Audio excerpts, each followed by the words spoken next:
ونستغفره ونؤمن به ونتوكل عليه ونعوذ بالله من شرور أنفسنا ومن سيئات أعمالنا من يهده الله فلا مضل له ومن يضلله فلا هادي له وأشهد أن لا إله إلا الله وحده لا شريك له وأشهد أن محمدا عبده ورسوله اللهم صل على محمد وعلى آل محمد كما صليت على إبراهيم وعلى آل إبراهيم إنك حميد مجيد اللهم بارك على محمد وعلى آل محمد كما باركت على إبراهيم وعلى آل إبراهيم إنك حميد مجيد أما بعد فإن خير الحديث كتاب الله وخير الهدي هدي محمد صلى الله عليه وسلم وشر الأمور محدثاتها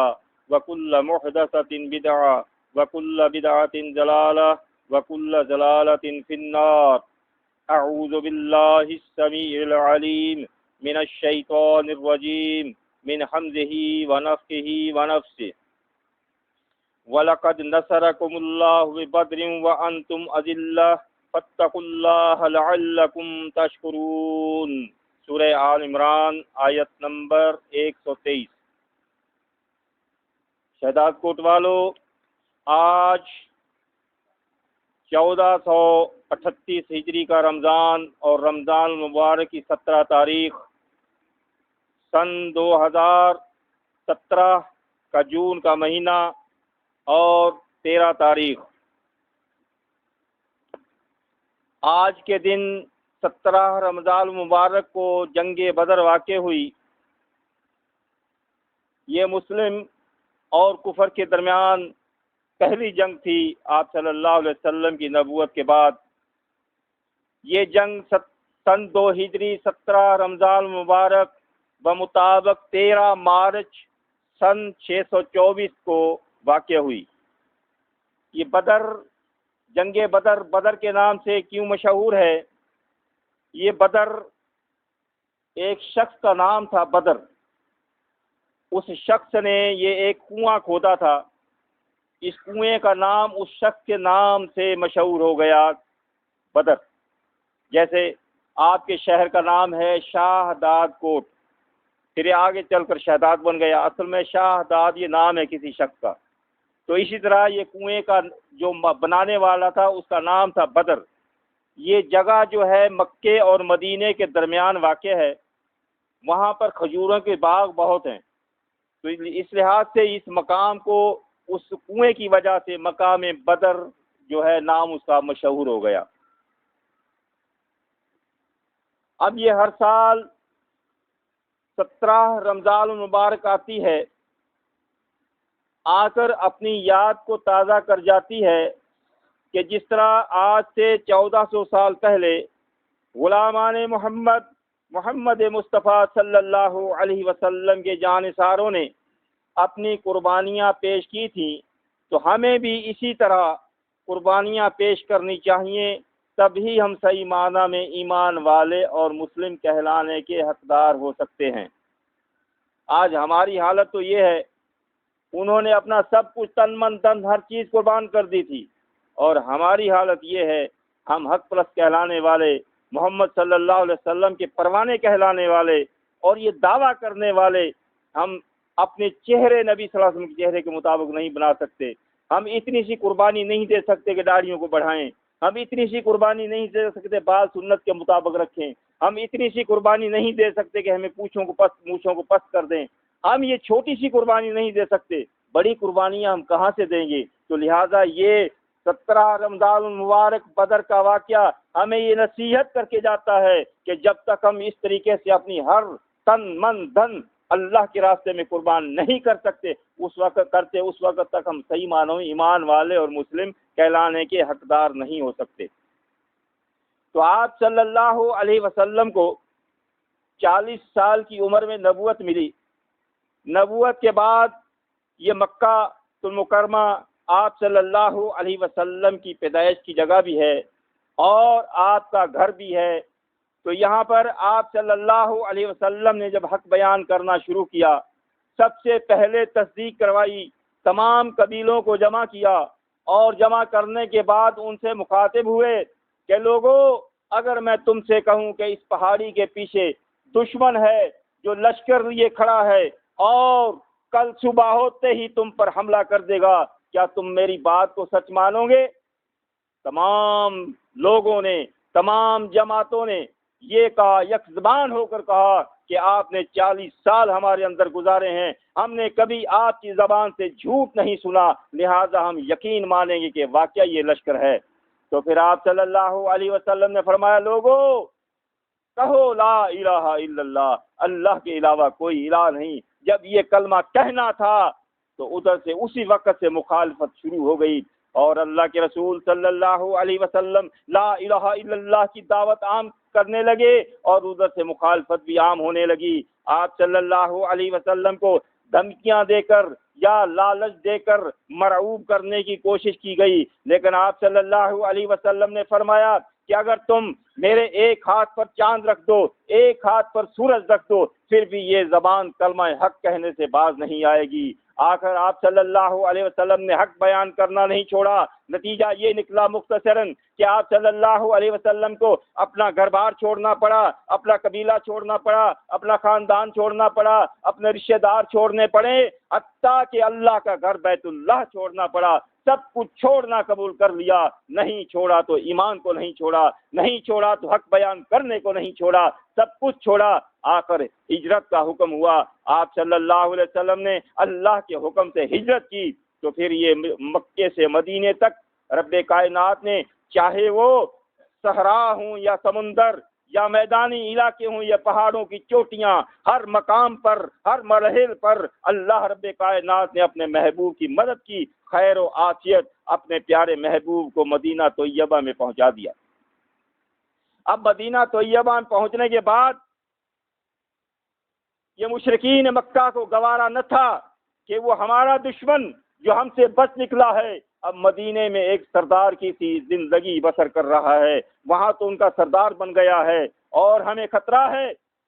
خیر یہ اس اپنے خطرے میں تو جو خطرہ محسوس کر رہے تھے کہ ان کا ابو سفیان کا قافلہ گیا، شام میں جاتے تھے یہ تجارت کے لیے، تو جب ان کا قافلہ گیا تو یہ بدر کے راستے سے گزرتا ہوا شام کی طرف راستہ جاتا ہے، تو یہاں سے گیا تو آپ صلی اللہ علیہ وسلم کو یہ اطلاع ملی کہ یہ قافلہ گیا ہے اور یہ راستے میں جو ہے لوگوں سے چھیڑ خانیاں کرتا ہوا جاتا ہے۔ تو آپ صلی اللہ علیہ وسلم نے حضرت بصیصہ رضی اللہ تعالی عنہ کو جاسوسی کے لیے روانہ کیا کہ جاؤ دیکھ کر آؤ کہ یہ قبیلہ کیا کر رہا ہے، کہاں سے گزر رہا ہے۔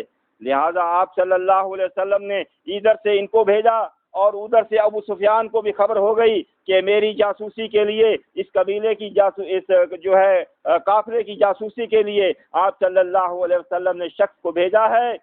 تو اس نے کیا کیا، اپنا ایک شخص مکے میں بھیجا کہ جا کر مکے والوں کو، سرداروں کو اطلاع دو، اگر تم اپنا قافلہ بچانا چاہتے ہو تو اس قافلے کو محمد صلی اللہ علیہ وسلم کے جانثاروں سے خطرہ ہے، اگر تم بچانا چاہتے ہو ہماری مدد کے لیے آ جاؤ۔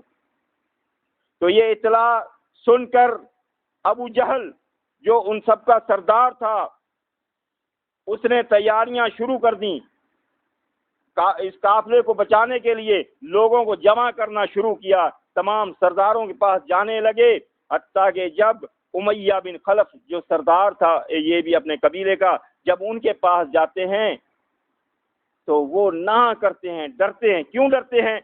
اس لیے کہ یہ ان کے اور سعد بن معاذ رضی اللہ تعالی عنہ جو ہے مدینے میں رہتے تھے، جب یہ سعد بن معاذ مکے میں جاتے تھے تو ادھر امیہ بن خلف کے ہاں ٹھہرا کرتے تھے، جب امیہ بن خلف مدینے آتے تو ان کے ہاں مہمان ٹھہرتے۔ یہ دنیاوی طور پر ان کی آپس میں ایک دوسرے سے جو ہے تعلق تھا، تو یہ ان کے گھر جا کر ٹھہرے۔ جب گئے عمرے کے لیے تو امیہ بن خلف سے کہا کہ جب بیت اللہ خالی ہوگا تو مجھے بتانا، میں طواف کروں، کہ یہ تو جو ہے توحید کے الفاظ استعمال کریں گے اور محمد صلی اللہ علیہ وسلم میں ماننے والے ہیں، تو مکہ کے مشرکین نے کہاں چھوڑیں گے۔ لہذا خالی جگہ وقت دیکھ کر امیہ بن خلف نے ان سے حضرت سعد سے کہا کہ جاؤ اب مکہ بیت اللہ خالی ہے اور جا کے طواف کرو۔ جب یہ طواف کرنے لگے تو ادھر سے ابو جہل بھی آ گیا. تو ابو جہل نے دیکھا کہ یہ سعد طواف کر رہا ہے اور اس سے کہنے لگے ابو جہل کہنے لگا کہ اے معاذ، تو ہمارے دشمن کی مدد کرنے والا ہے، تو اس قوم کا شخص ہے جس نے ہمارے دشمن کو پناہ دی ہے، ہمارے دشمن کو سردار بنا کر رکھا ہے. اور حضرت سعد جو ہیں یہ گھبراتے نہیں ہیں، اکیلے ہیں. مسلم نہ ڈر ہوتا ہے، مسلم صرف اللہ سے ڈرتا ہے، کسی سے نہیں ڈرتا. یہ اکیلے ہیں، پوری قوم ان کی مخالف ہے، لیکن وہاں پر بھی ڈر نہیں رہے. اور اس سے کہتے ہیں ابو جہل، ہاں ہاں ہاں، میں اس کا دیوانہ ہوں، میں اس کا امتی ہوں، میں اس کا جو ہے کلمہ پڑھنے والا ہوں، میں مسلم ہوں، میں واقع مدینے سے آیا ہوں. اتنے میں یہ جو ہے امیہ بن خلف بھی نکلتے ہیں. وہ کیا کہتے ہیں، اے سعد، تمہیں پتہ نہیں تو کس سے مخاطب ہے؟ یعنی تو سردار سے مخاطب ہے، کچھ احترام سے بات کر. حضرت سعد نے کہا ہاں ہاں امیہ، پتہ ہے، مجھے پتہ ہے، لیکن تجھے نہیں پتہ کہ میں نے اللہ کے رسول صلی اللہ علیہ وسلم کی زبان مبارک سے سنا ہے کہ تو مسلمین کے ہاتھوں قتل ہوگا. امیہ بن خلف نے جب یہ بات سنی، باوجود اس کے کہ آپ کو نہیں مانتے تھے، لیکن آپ کی بات پر اتنا یقین تھا ان کو کہ اگر اللہ کے نبی کی زبان سے جو بات نکلی ہے وہ غلط نہیں ہو سکتی. گھر میں آتے ہیں، اپنی بیوی کو کہتے ہیں کہ میرے مدینے والے بھائی نے یہ بات کہی ہے اور اللہ کے نبی کی بات غلط نہیں ہو سکتی. تو لہذا میں جب کبھی مجھے یہ سردار کسی جنگ وغیرہ کے لیے بلائیں تو مجھے یاد کرا دینا، مجھے پکڑ کر روک لینا، مجھے جانے نہیں دینا. اگر میں جاؤں نہ مانوں پھر تو مجھے یاد کرا دینا. بیوی سے کہہ رہے ہیں کہ مدینے والے بھائی کی بات یاد کر لے. یہی ہوا. ابو جہل نے ان کو تیار کیا، یہ ٹال مٹول کرنے لگا. ان کو بھولنے والی بات کہا تھی، موت کا مسئلہ ہے. یہ ٹال مٹول کرنے لگا اور ابو جہل کہنے لگا کہ اگر ہم سردار نہیں جائیں گے تو یہ قوم کہاں سے جائے گی، ہم سردار آگے ہوں گے. اسے کہنے لگے ایسے کر، تو مکے سے تو نکل پڑ، راستے میں جا کر اس لشکر کو آگے روانہ کر کے تو پھر واپس بھاگا نا، یہاں سے تو نکل تاکہ تیرے ماننے والے تیرے ساتھ نکلیں. تو ان باتوں میں وہ آ گئے اور گھر میں آئے. جب جو ہے تیاری شروع کی تو ان کی بیوی کہتی ہے اے امیہ، مدینے والے بھائی کی بات بھول گئے؟ امیہ کہتا ہے یہ بھولنے والی بات نہیں ہے، مجھے یاد ہے، لیکن کیا کروں، یہ سردار مجھے مجبور کر رہے ہیں، اس لیے میں نے ایک اچھا سا مضبوط اونٹ لیا ہے اور میں جہاں پر ٹھہروں گا اس کو اچھے طریقے سے باندھ لوں گا تاکہ بھاگنے میں مجھے آسانی ہو. خیر یہ ان کی جو ہے تسلیوں کے بعد ان کے ساتھ لشکر کے ساتھ یہ بھی روانہ ہو دیے. اور یہی ہوا کہ جنگ بدر میں اس کو مسلمینوں نے قتل کر دیا اور سب کی لاشیں جو ہیں آپ صلی اللہ علیہ وسلم کے حکم کے مطابق کنویں میں ڈال دی گئیں. جب اس کی لاش کو کھینچا گیا، یہ وزن کا کچھ زیادہ تھا، اس کے جو اعضاء ہیں وہ ٹکڑے ٹکڑے ہو گئے، پاؤں الگ ہو گئے، جو ہے ہاتھ الگ ہو گئے، اس طرح سے گرمی میں گل گئی ان کے جسم. تو یہ وہی امیہ بن خلف ہے. خیر یہ سب سردار اکٹھے ہو کر ایک لشکر بنا کر 1000 کا لشکر بنا کر سارا ساز و سامان، جنگ کے سامان تمام ساتھ لے کر اور اپنے لشکر کو بچانے کے لیے روانہ ہوئے. جب ادھر سے یہ روانہ ہوئے تو ادھر سے ابو سفیان نے پھر اطلاع بھیجی کہ وہ ہمارا جو خطرہ تھا وہ ٹل چکا ہے، لہذا آپ اب نہ آئیں. تو جب یہ اطلاع ان کو ملی، ابو جہل کہنے لگا کہ بس اب تو یہ ایک طرف کر کے آئیں گے، اب تو اس ہستی محمد صلی اللہ علیہ وسلم کو ختم کر کے ہی ہم واپس آئیں گے، نکلے ہیں گھر سے. اس بدبخت کو یہ نہیں پتا تھا کہ جس کو ہم قتل کرنے کا ارادہ رکھ رہے ہیں، جس کو ہم قتل کرنے جا رہے ہیں، ان کے ہی ہاتھوں جو ہے ہم قتل ہوں گے، ہماری لاشیں جو ہے وہاں سے بکھریں گی. تو آخر یہ چل دیے، یہ لشکر مکے سے روانہ ہوا اور ادھر اللہ کے رسول صلی اللہ علیہ وسلم کو بھی اطلاع پہنچی کہ یہ لشکر مکے سے روانہ ہو چکا ہے اور وہ جنگ کی تیاری کے ساتھ روانہ ہوا ہے اور ہمارے ساتھ جنگ ہو سکتی ہے. تو آپ صلی اللہ علیہ وسلم نے تمام صحابہ کو جمع کیا. ایک بات آپ کو یاد رکھنی چاہیے، میں جو بھی یہ بیان کر رہا ہوں یہ صرف صحیح بخاری اور صحیح مسلم سے بیان کر رہا ہوں. تو آپ صلی اللہ علیہ وسلم نے تمام صحابہ کو جمع کیا، مشورہ مانگا اے میرے صحابہ یہ مسئلہ ہے، دشمن ہم پر جو ہے حملے کی تیاری کر کے لشکر وہاں سے چل پڑا ہے، اور ہمیں کیا کرنا چاہیے؟ ان کے ساتھ مقابلہ کرنا چاہیے یا اپنے گھروں میں چھپ کر بیٹھ جانا چاہیے؟ حالانکہ یہ ابھی آئے تھے، کوئی 18 مہینے ہوئے تھے ہجرت کیے ہوئے، یہ قریب غربت کے مارے ہوئے، یہ بیماریوں کے مارے ہوئے، ان کے پاس نہ اسلحہ ہے نہ سامان ہے، یہ 15 جو ہے 16-17 روزے رکھے بھوکے پیاسے، یہ سب کمزوریاں ان کے ساتھ ہیں۔ تو آپ صلی اللہ علیہ وسلم نے مشورہ شروع کیا کہ اب ہمیں کیا کرنا چاہیے؟ ابو بکر صدیق رضی اللہ تعالی عنہ اٹھے اور اپنا مشورہ دیا، اے اللہ کے رسول صلی اللہ علیہ وسلم، آپ جو حکم کریں ہم آپ کے ہر حکم پر اپنی ہر قربانی دینے کے لیے تیار ہیں، ہم پیچھے ہٹنے والے نہیں ہیں۔ یہ کون ابو بکر ہے؟ یہ وہ ابو بکر ہے جس کے متعلق اللہ کے رسول صلی اللہ علیہ وسلم نے فرمایا کہ میرے بعد تمام انسانوں میں افضل ترین انسان ابو بکر ہے، میں نہیں کہتا۔ صحیح بخاری میں لکھا ہوا موجود ہے، حضرت علی رضی اللہ تعالی عنہ سے ان کے بیٹے محمد بن حنفیہ نے پوچھا، اے ابا جان، اللہ کے رسول صلی اللہ علیہ وسلم کے بعد سب سے افضل ترین انسان کون ہے؟ علی نے کہا قال ابو بکر، کہنے لگے ابو بکر۔ وہ بیٹے کہتے ہیں ثم من، ان کے بعد کس کا درجہ ہے؟ حضرت علی نے کہا عمر۔ علی کو ماننے والوں علی کی بات کو بھی مانو، علی کہتا ہے اللہ کے نبی کے بعد سب سے افضل ترین شخص ابو بکر ہیں، علی کہتا ہے ان کے بعد افضل ترین شخص عمر ہیں، اور تم ان کی مخالفت کرتے ہو، لہذا علی کو نہیں مانتے ہو۔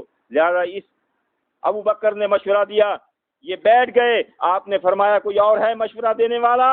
حضرت عمر اٹھتے ہیں اور تقریر کرتے ہیں، اے اللہ کے رسول صلی اللہ علیہ وسلم، ہم آپ کے ہر حکم پر اپنی ہر قربانی دینے کے لیے تیار ہیں، جو آپ کا حکم ہوگا ہم اس پر لبیک کہیں گے۔ اس کے بعد آپ نے ابھی بھی وہ بات نہیں، ان تسلی نہیں ہوئی، آپ کے چہرے پر گھبراہٹ ہے، وہ مسکراہٹ نہیں ہے، وہ خوشی کے آثار نہیں ہے۔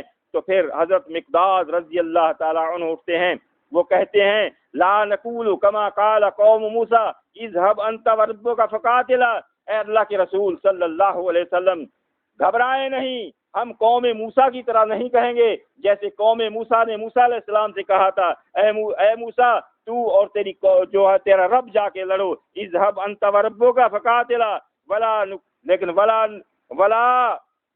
ولكن نقاتل عن يمينك وعن شمالك وبين يديك وخلفك، اے اللہ کے رسول صلی اللہ علیہ وسلم ہم تو آپ کے آگے بھی لڑیں گے، ہم آپ کے پیچھے بھی لڑیں گے، ہم آپ کے دائیں بھی لڑیں گے، ہم آپ کے بائیں بھی لڑیں گے، ہم آپ کے دائیں بائیں آپ کی طرف انگلی نہیں اٹھنے دیں گے، ہم آپ کے ہر حکم پر اپنی ہر چیز قربان کرنے کو تیار ہیں۔ آپ صلی اللہ علیہ وسلم نے دیکھا یہ مشورہ دینے والے سب مہاجرین میں سے ہیں، انصار میں سے کوئی نہیں اٹھا۔ تو اس بات کو سمجھنے والے موجود تھے، تو وہاں سمجھنے والے سمجھ گئے۔ حضرت سعد بن عبادہ رضی اللہ تعالیٰ عنہ انصاری ہیں، یہ سمجھ گئے کہ آپ صلی اللہ علیہ وسلم کی یہ خواہش ہے کہ ہم میں سے کسی نے کچھ نہیں کہا، تو یہ اٹھتے ہیں، اے اللہ کے رسول صلی اللہ علیہ وسلم میں آپ کی خواہش کو سمجھ گیا ہوں، انصار کی طرف سے کوئی نہیں اٹھا، میں انصار کی نمائندگی کرتے ہوئے میں آپ کی خدمت میں عرض کرتا ہوں کہ اگر آپ ہمیں حکم دیں گے کہ گھوڑوں کی ننگی پیٹھوں پر سوار ہو کر سمندر میں چھلانگیں لگا دیں تو ہم اس کے لیے بھی تیار ہیں، سمندر میں چھلانگیں لگانے کو بھی تیار ہیں، ہم ہر طریقے سے آپ کے ساتھ ہیں، آپ گھبرائیں نہیں۔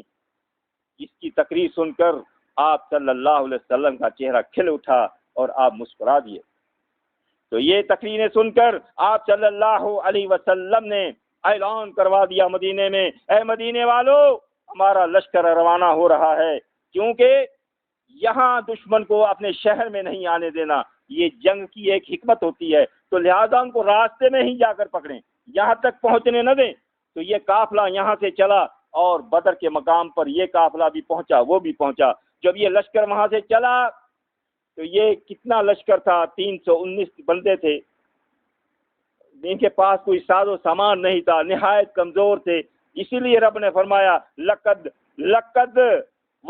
نصرکم اللہ ببدر وانتم اذلہ، کہ وہ وقت یاد کرو کہ بدر کے مقام پر تم نہایت ہی کمزور تھے، بے سر و سامان، اذلہ لفظ بے انتہا کمزور تھے، تمہارے پاس کچھ بھی نہیں تھا، اللہ نے تمہاری مدد کی۔ اور فاتقوا اللہ لعلکم تشکرون، اللہ نے فرمایا یہ میرا انعام یاد رکھو اور مجھ سے ڈرتے رہو تاکہ تم شکر گزار بن جاؤ۔ تو یہ یہاں کیوں اللہ نے کہا مجھ سے ڈرتے رہو؟ یہ شکر گزار یہ نہیں ہے کھایا پیا شکر الحمدللہ، شکر گزار کے معنی ہے کہ اللہ اور اس کے رسول کے تابعدار بن جاؤ، یہ ہے شکریہ۔ تو آپ صلی اللہ علیہ وسلم اپنا قافلہ لے کر چل دیے، مدینے سے نکل پڑے۔ راستے میں مقام حرۃ الوبر ایک جگہ ہے، وہاں پر پہنچتے ہیں تو ایک مشرک پہلوان جو طاقتور ہے، پہلوان ہے مشرک، تو آپ صلی اللہ علیہ وسلم کی خدمت میں حاضر ہوتا ہے۔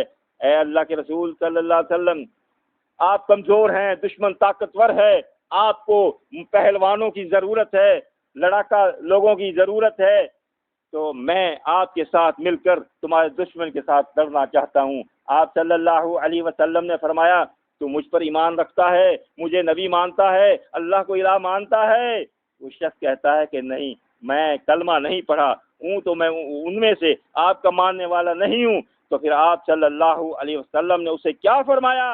فلن استعین بمشرک، پھر ہمیں مشرک کی مدد نہیں چاہیے، ہمیں مشرک کی مدد نہیں چاہیے۔ نبی صلی اللہ علیہ وسلم کے ماننے والوں کو یہ سبق ہے۔ آج کلمہ پڑھنے والے اربوں کی تعداد میں ہیں، ہر طاقت ان کے پاس ہے، سونا ان کے پاس ہے، چاندی ان کے پاس ہے، گیس ان کے پاس ہے، پیٹرول ان کے پاس ہے، ہر طاقت ان کے پاس ہے، پھر بھی مدد کے لیے مشرک کی طرف دوڑتے ہیں۔ کبھی امریکہ سے مدد مانگتے ہیں، کبھی برطانیہ سے مدد مانگتے ہیں، کبھی روس سے مدد مانگتے ہیں۔ ارے یہ تمہارے دوست نہیں ہو سکتے، یہ تمہارے دشمن ہیں اور دشمن رہیں گے۔ اللہ نے کہا یہ تمہارے دشمن ہیں۔ اللہ کے نبی نے فرمایا کہ مشرک کی مدد ہمیں نہیں چاہیے، مشرک کا تعاون ہمیں نہیں چاہیے۔ تو ایمان والوں کو تو یہ ہونا چاہیے، اگر امریکہ خود اپنا تعاون پیش کرے ان کو ٹھکرا دینا چاہیے، ہمیں تمہارا جو ہے تعاون نہیں چاہیے، تم ایمان لاؤ تو پھر ہمارے ساتھ ہو جاؤ۔ تو یہ ہمیں سبق ملتا ہے اس سے، لیکن نہیں، آج کلمہ پڑھنے والے اللہ کو چھوڑ کر غیروں کے آگے سے غیروں سے مدد مانگتے ہیں، اسی لیے تو ذلیل و خوار ہو رہے ہیں۔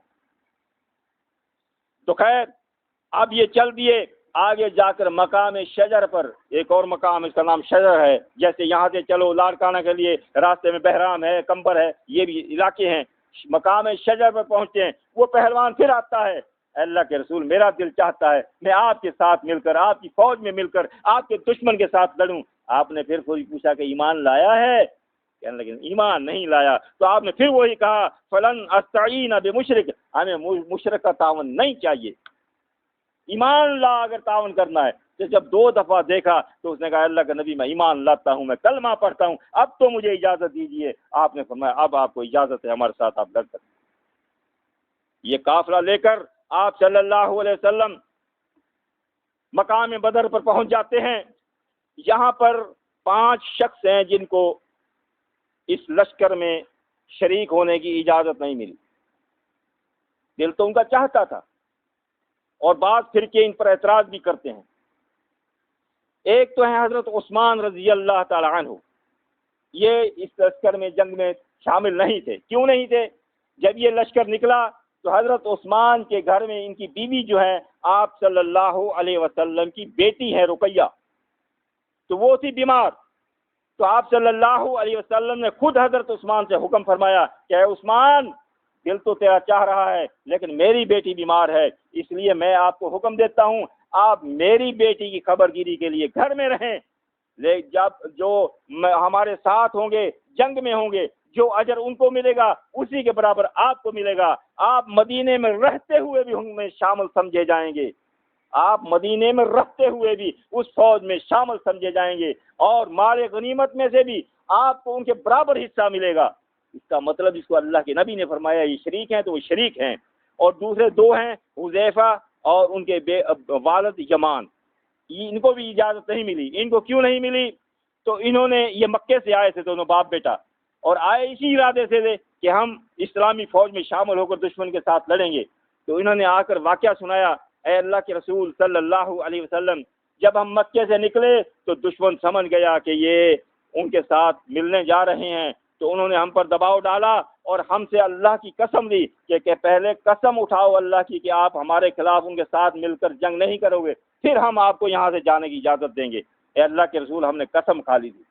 تو آپ صلی اللہ علیہ وسلم نے فرمایا اگر تم نے قسم کھا لی تھی، بے شک وہ مشرک ہیں، ان سے کیا ہوا معاہدہ پورا کرو، آپ اپنی قسم پوری کرو، آپ ہمارے ساتھ نہیں جاؤ گے۔ دوسرے دو شخص ہیں حضرت برا اور حضرت ابن عمر رضی اللہ تعالیٰ عنہ، ان کو بھی اجازت نہیں ملی تھی۔ یہ اس لیے اجازت نہیں ملی، یہ بچے تھے، چھوٹے چھوٹے تھے۔ یہ دیکھو بچوں کو بھی یہ شوق تھا کہ ہم ساتھ جائیں، لیکن اللہ کے نبی نے فرمایا نہیں، تم بچے ہو، تم یہیں ٹھہرو۔ خیر بدر میں آپ صلی اللہ علیہ وسلم بھی پہنچ گئے، بدر کا مقام، بدر کی جگہ جو میں نے ابھی آپ کو بتایا، ادھر سے وہ بھی پہنچ گئے۔ دونوں لشکر آمنے سامنے ہے، صحیح مسلم میں ہے۔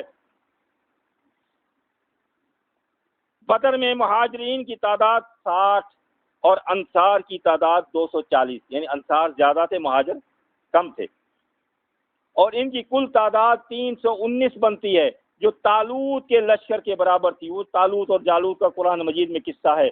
طالوت کے لشکر کی بھی تعداد 319 تھی، جو جالوت پر انہوں نے حملہ کیا، ان کو نیست و نابود کر دیا۔ 319 نے اس وقت بھی سپر طاقت کو شکست دی، ان کو نیست و نابود کر دیا تھا۔ آج بھی وہی سامنے سپر طاقت ہے، اور یہ غریب ہیں، مسکین ہیں، کمزور ہیں۔ تو مقابلے میں مشرکین کی تعداد 1000 تھی۔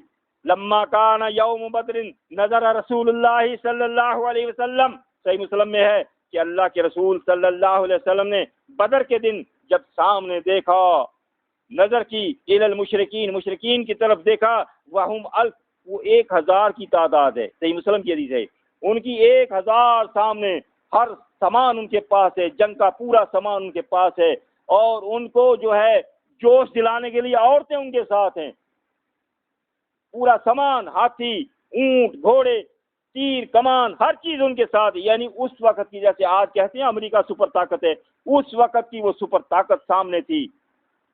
اور پھر کیا ہے، وہ اصحاب ہو، پھر اپنے اصحاب کی طرف دیکھتے ہیں، 119 رجلا، اپنے اصحاب کو دیکھا تو وہ 319 ہیں، اپنے اصحاب کو دیکھا 319 ہیں، غریب ہیں، بھوکوں کے مارے ہوئے ہیں، 17 روزے رکھے ہوئے ہیں، اور سر و سامان نہیں ہے لڑنے کے لیے، تلواریں بہت ٹوٹی پھوٹی کم ہیں، تیر بہت کم ہیں، کمان بہت کم ہے، بھالے بہت کم ہیں، سواریاں کم ہیں، لیکن سامنے سپر طاقت لشکر ہے، اس سے مقابلہ ہے۔ ظاہر ہے ایک دفعہ دیکھ کر تو کہتے ہیں دل کلیجے کو آتا ہے۔ تو یہ دیکھ کر تو آپ صلی اللہ علیہ وسلم کو مدد کی ضرورت تھی، مدد کی، آج مدد کی ضرورت ہے جی۔ انڈیا نے حملہ کر دیا، یہ بھاگتے ہیں امریکہ کی طرف، مجھے ہماری مدد کرو۔ آج فلسطین نے اسرائیل نے حملہ کر دیا، بھاگتے ہیں امریکہ کی طرف۔ میں کہا کرتا ہوں یہ فلسطین چیز کیا ہے، یہ امریکہ چیز کیا ہے، یہ سب چیز ہماری ہے، لیکن ہم نے اللہ کی مدد مانگنا چھوڑ دی، ان سے مدد مانگنا شروع کی، اللہ نے ہمیں چھوڑ دیا، ہم نے اللہ نے چھوڑا، اللہ نے ہمیں چھوڑ دیا۔ آج بھی وہی اللہ ہے، وہی دن ہے، وہی رات ہے، وہی سب کچھ ہے، لیکن ہم وہ نہیں ہیں۔ اگر ہم اس وقت کے 319 مسلمین کی طرح آج بھی اللہ سے ہم التجا کریں، اس سے دعا مانگ کر آج کی سپر طاقت سے ٹکرا جائیں، آج بھی اللہ تعالیٰ اسی طرح ہماری مدد کرے گا۔ تو آپ صلی اللہ علیہ وسلم نے دیکھا، پھر فاستقبل القبلۃ، مدد کی ضرورت ہے، آپ نے فوراً اپنا رخ قبلے کی طرف کیا، اور ثم مد یدیہ، قبلے کی طرف رخ کیا اور اپنے ہاتھوں کو دراز کیا، اور ثم مد یدیہ فجعل یہتف بربہ، اور پھر اپنے رب کو پکارنے لگے۔ اب یہاں پر ایک اور دیکھیں کہ دعا کرنے کا طریقہ، مشکل وقت میں مدد چاہیے، کیسے مانگنی ہے؟ قبلے کی طرف رخ کرو، پھر ہاتھوں کو دراز کرو، پھر اپنے رب سے مانگو، یہ طریقہ ہے مدد مانگنے کا۔ آج ہمارے علماء کرام، بڑے بڑے مفتی، بڑے بڑے نامی گرامی، ان کو اس کا پتہ نہیں، یا جان بوجھ کر نہیں کرتے۔ قبلے کی طرف پیٹھ ہوتی ہے، مقتدیوں کی طرف منہ ہوتا ہے، اور ہاتھ دراز نہیں کرتے، یوں سینے کے ساتھ کر کے دعا مانگتے ہیں جیسے کوئی سانس ہی نہیں ہے ہاتھوں میں۔ بڑے بڑے مفتیوں کو آپ دیکھو گے، کیا یہ حدیثیں وہ نہیں پڑھتے؟ نہیں پڑھتے، میرا تو یہ یقین ہے کہ وہ نہیں پڑھتے، وہ صرف اپنے مذاہب مسالک کی کتابیں پڑھ کر وقت گزار دیتے ہیں۔ اور مدارس میں بھی ساری عمر 14 سال بچوں کو کبھی منطق، کبھی فقہ، کبھی ایسی تعلیموں پر پڑھا دیتے ہیں. آخر میں جب نکلنے کا سال ہوتا ہے برکت کے لیے صحیح بخاری کتاب الایمان پڑھا دیتے ہیں، بس آگے نہیں پڑھاتے. کیوں؟ آگے تو ان کے خلاف باتیں لکھی ہوئی ہیں. کتاب الایمان میں تو ایمان کی باتیں ہیں تمام، تو آگے صحیح بخاری نہیں پڑھاتے. تو ان بڑے بڑے مفتیوں کو، علماء کو نہیں پتا کہ صحیح بخاری میں کیا لکھا ہے. سمجھ گئے؟ تو آخر کیا ہے؟ یہی صحیح بخاری صحیح مسلم میں ہے. تو آپ صلی اللہ علیہ وسلم نے ہاتھ لمبے کیے، دراز کیے اور پھر التجا کرنے لگے اپنے رب سے. دعا کے الفاظ بھی مسلم صحیح بخاری میں موجود ہیں. اللہم انی انشدک عہدک ووعدک. دعا مانگتے ہیں، یا اللہ جو مدد، جس مدد کا تو نے وعدہ کیا تھا وہ ہمیں عطا فرما، وہ اپنا تعاون جو تو نے وعدہ کیا تھا ہمیں عطا فرما. پھر صحیح مسلم میں الفاظ ہیں، اللہم انجز لی ما وعدتنی. یا اللہ جس وعدے کا، جس مدد کا تم نے وعدہ کیا تھا آج وقت آ گیا ہے، یا اللہ ہماری مدد فرما. اللہم آت ما وعدتنی. صحیح مسلم میں یہ الفاظ ہیں، یا اللہ وہ وعدہ ہمیں عطا فرما جو کہا تھا کہ میں مشکل وقت میں تیری مدد کروں گا، آج وقت آ گیا ہے، میری مدد فرما. یہ صحیح مسلم میں ہی ہے. اللہم، آپ فرماتے ہیں، اللہم ان تہلک ھذہ العصابۃ من اہل الاسلام. یا اللہ اگر آج تو نے اس اہل اسلام کو ان کے دشمنوں کے ہاتھوں قتل کروا دیا، لا تعبد فی الارض، زمین میں تیرا نام لینے والا کوئی باقی نہیں رہے گا. کیوں؟ جو میں نے تبلیغ کر کے یہ اتنے 18 مہینوں میں جو جمع کیے ہیں، یہ سب کٹھے کر کے یہ جو پونجی ہے، یہ جو چھوٹی سی جماعت ہے، یہ میں آپ کے سامنے لے آیا ہوں. اب یا اللہ تیری مرضی ہے اس کو دشمنوں سے مروا دے، تیری مرضی ہے اس کی مدد فرما تاکہ تیری زمین پہ تیرا نام لینے والے. اللہم ان تشاء لا تعبد بعد اليوم. یا اللہ اگر تو چاہتا ہے کہ آج کے بعد تیرا نام لینے والا زمین پر کوئی نہ ہو، پھر تیری مرضی ہے ہمیں ختم کروا دے دشمنوں کے ہاتھوں. یہ دعا مانگ رہے تھے کہ دعا مانگتے مانگتے اتنا رو رہے تھے، اتنا اپنے رب سے گر گڑا رہے تھے کہ آپ کی چادر مبارک جو ہے اوپر سے نیچے گر جاتی ہے. ابو بکر رضی اللہ تعالی عنہ جو آپ کے ساتھی ہر وقت ہیں، وہ دیکھتے ہیں، آپ کے پیچھے سے آتے ہیں، پیچھے سے آپ کو جو ہے پکڑ لیتے ہیں اور آپ کو وہ باہوں میں لینے کے بعد کہتے ہیں، اللہ کے رسول آپ نے بہت دعا مانگ لی، اپنے رب کو بہت پکار لیا، آپ کے رب نے آپ کی سن لی ہوگی، بس آپ بس کیجئے. یہ سن کر آپ صلی اللہ علیہ وسلم اپنے خیمے سے باہر نکلتے ہیں اور یہ دعا قبول ہوئی. اللہ نے اس کا ذکر قرآن مجید میں فرما دیا. سورہ انفال آیت نمبر 9 اور 10 میں فرما دیا. اللہ نے فرمایا، استستغین ربکم فاستجاب لکم. وہ وقت یاد کرو اے رسول جب آپ خیمے کے اندر مدد کے لیے دعا مانگ رہے تھے، میں نے آپ کی دعا قبول کی. انی ممدکم، اور میں نے آپ کی مدد کی بألف من الملائکۃ، 1000 فرشتوں کی آپ کی مدد کی. ادھر 1000 کا لشکر ہے تو اس کے مقابلے میں اے رسول میں 1000 فرشتے بھیج رہا ہوں جو ان کا مقابلہ کریں گے اور 319 تیرے ان سے زیادہ ہو جائیں گے. پھر اللہ نے فرمایا مردفین، یہ ایک دوسرے کے پیچھے آ رہے ہیں لائن لگا کر. وما جعلہ اللہ الا بشرا ولتطمئن بہ قلوبکم. یہ جو فرشتوں کی میں مدد دے رہا ہوں یہ اس لیے کہ آپ کے دل مطمئن ہو جائیں، آپ کو سکون ملے. لیکن ومن نصر الا من عند اللہ عزیز حکیم. حقیقت میں مدد تو اللہ کی ہے، حقیقت میں مدد تو اللہ کرتا ہے جو زبردست حکمت والا ہے. اس کو فرشتوں کی ضرورت نہیں، لیکن تمہارے اطمینان کے لیے، تمہارے سکون کے لیے، تاکہ تمہیں دلیری ملے، میں ایک فرشتے بھیج رہا ہوں 1000.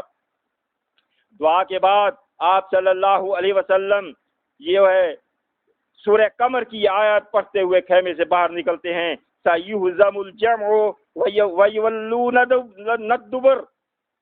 اللہ کے رسول یہ آیت پڑھ رہے ہیں کہ ان قریب دشمن پیٹ پھیر کر بھاگے گا. اللہ کے رسول نے پہلے ہی بتا دیا صحابہ سے. کیوں؟ اللہ نے مدد کا کہہ دیا اور اللہ کے نبی نے صحابہ کو یہ آیت پڑھ کر سنا دی کہ ان قریب دشمن جو ہے پیٹ پھیر کر بھاگ جائے گا. بل الساعۃ موعدہم والساعۃ ادھیٰ وامر. یہاں ان کی ذلت کیا ہے؟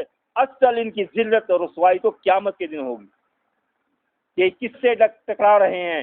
کس سے مقابلہ کر رہے ہیں؟ یہ اللہ کے نبی سے مقابلہ کر رہے ہیں، اور قیامت کے دن اصل ان سے جو ہے وہ رسوائی ہوگی۔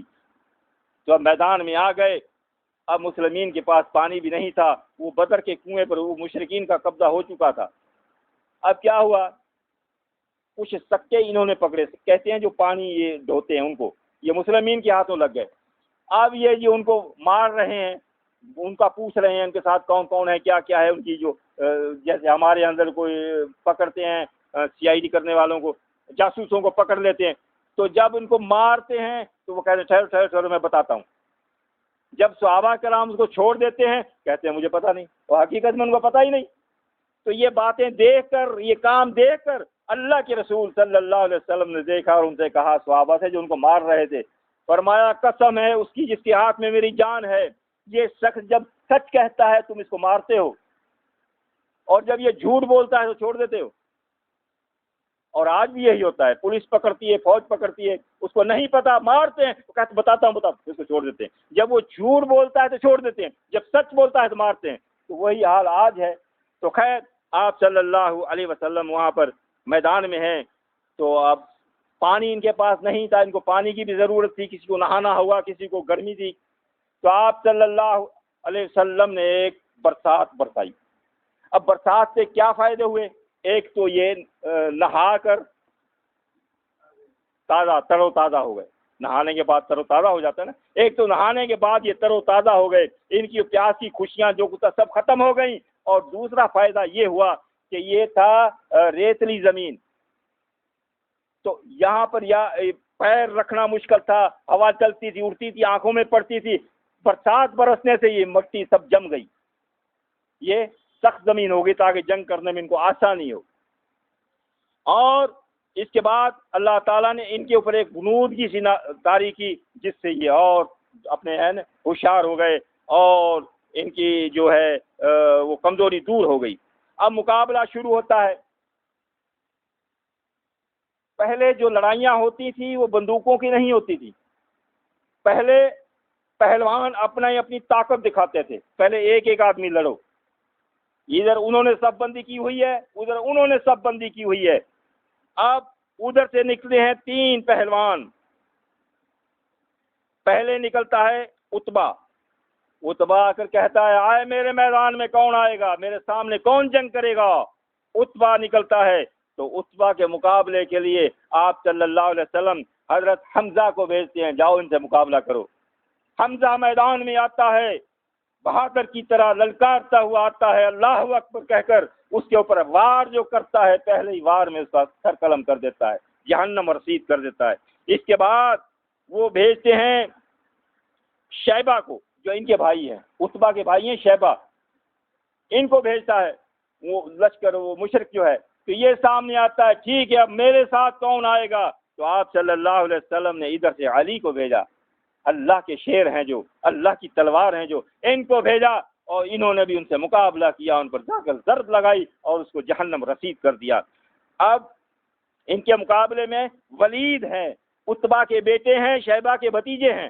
انہوں نے دیکھا کہ میرے ابا جان کو بھی قتل کر دیا، میرے چچا کو بھی قتل کر دیا، اب جس کی آنکھوں کے سامنے والد بھی قتل ہو جائے، چچا بھی قتل ہو جائے، اس کی بہادری کے، اس کی پہلوانی کے ساتھ ساتھ اس کا جذبہ بھی اور بڑھتا ہے۔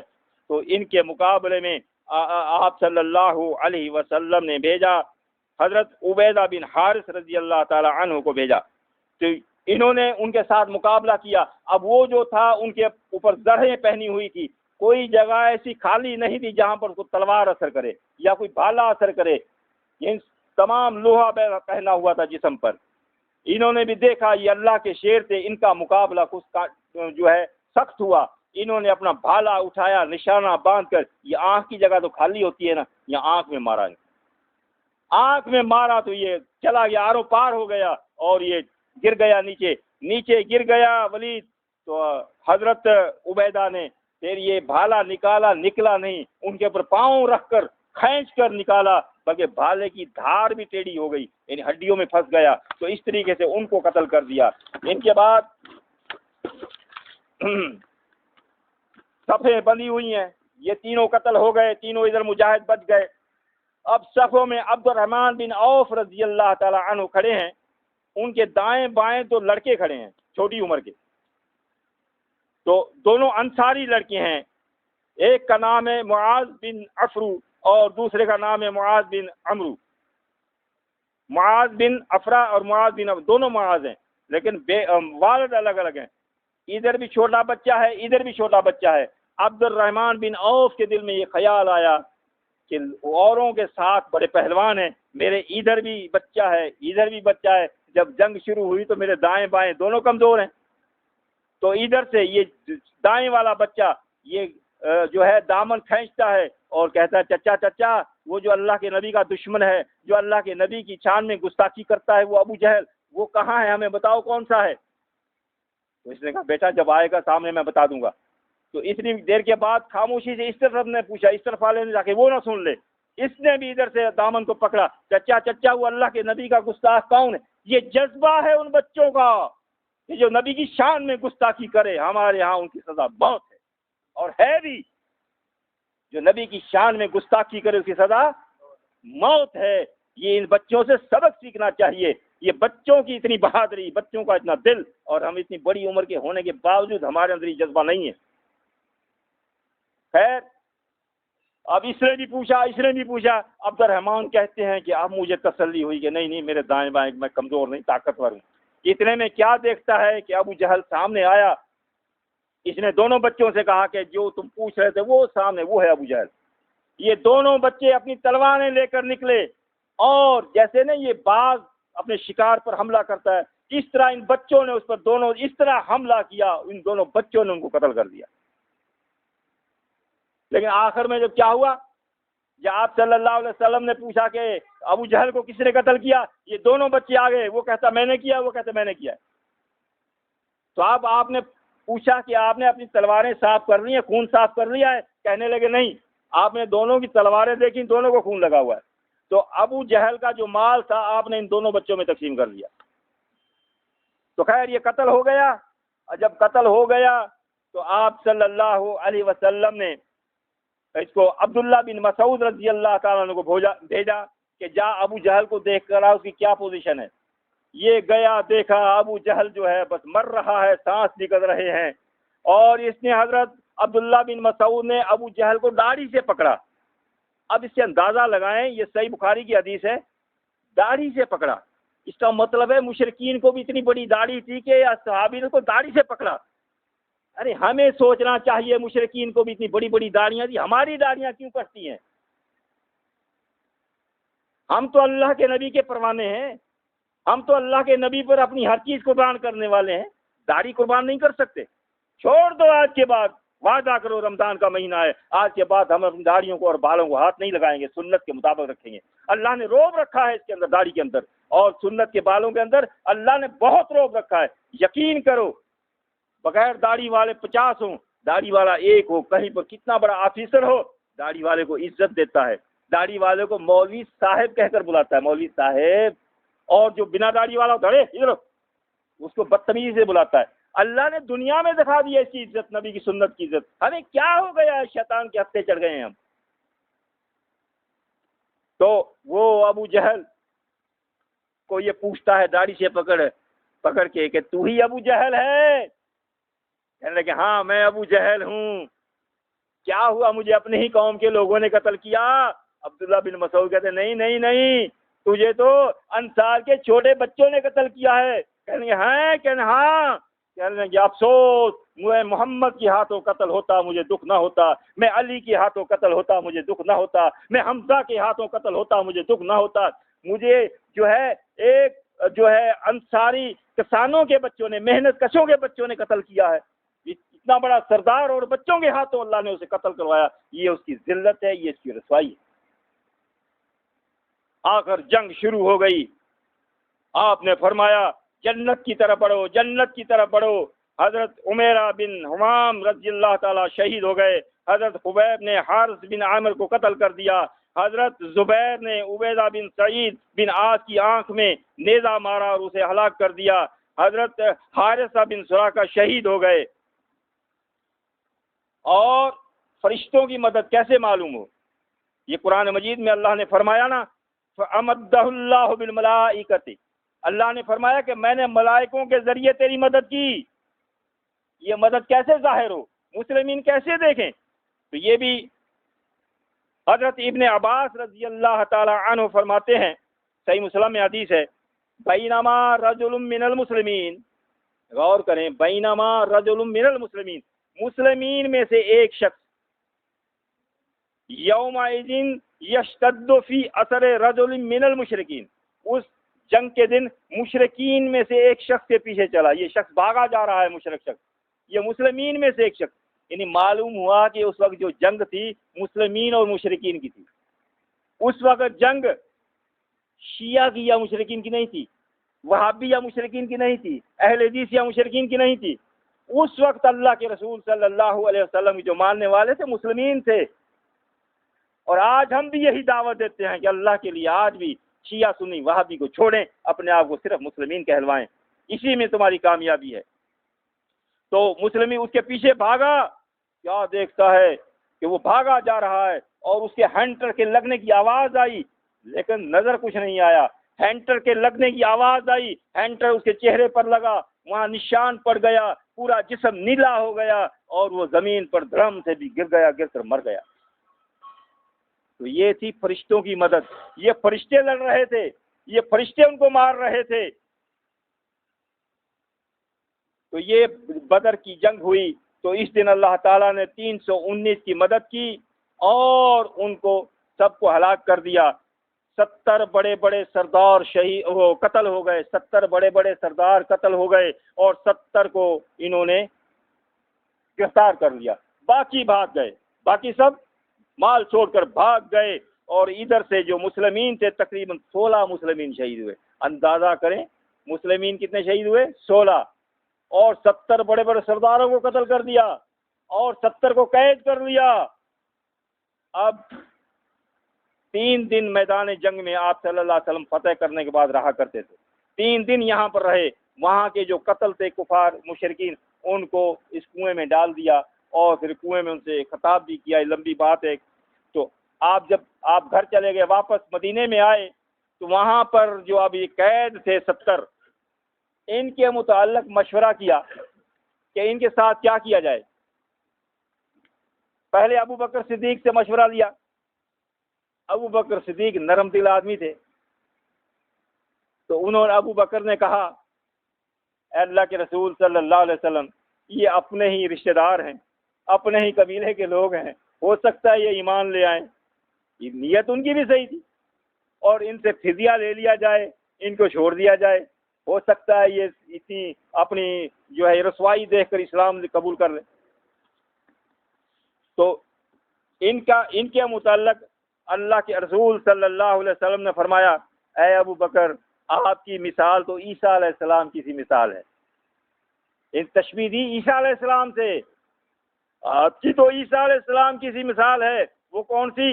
عیسیٰ علیہ السلام نے جو دعا مانگی تھی, سورہ مائدہ میں ہے, ان تعذبہم وانہم عبادک, اے اللہ اگر تو ان کو عذاب دے گا, قیامت کے دن کہے گا, اے اللہ اگر تو ان کو عذاب دے گا تیرے بندے ہیں. ہاں, وَإِن تَغْفِرْ لَهُمْ فَإِنَّكَ أَنْتَ الْعَزِيزُ الْحَكِيمُ, اگر تو ان کو معاف کر دے بھی تیرے بندے ہیں, تو زبردست حکمت والا ہے. یعنی عیسیٰ علیہ السلام نے اپنی قوم کے لیے نرمی دکھائی کی, یا اللہ عذاب دے گا بھی تو مرضی والا ہے, اگر بخش دے بھی تیرے بندے ہیں, تجھے کون کہنے والا ہے. اور پھر حضرت موسیٰ علیہ حضرت عمر سے جو ہے مشورہ مانگا. حضرت عمر سخت مزاج آدمی تھے.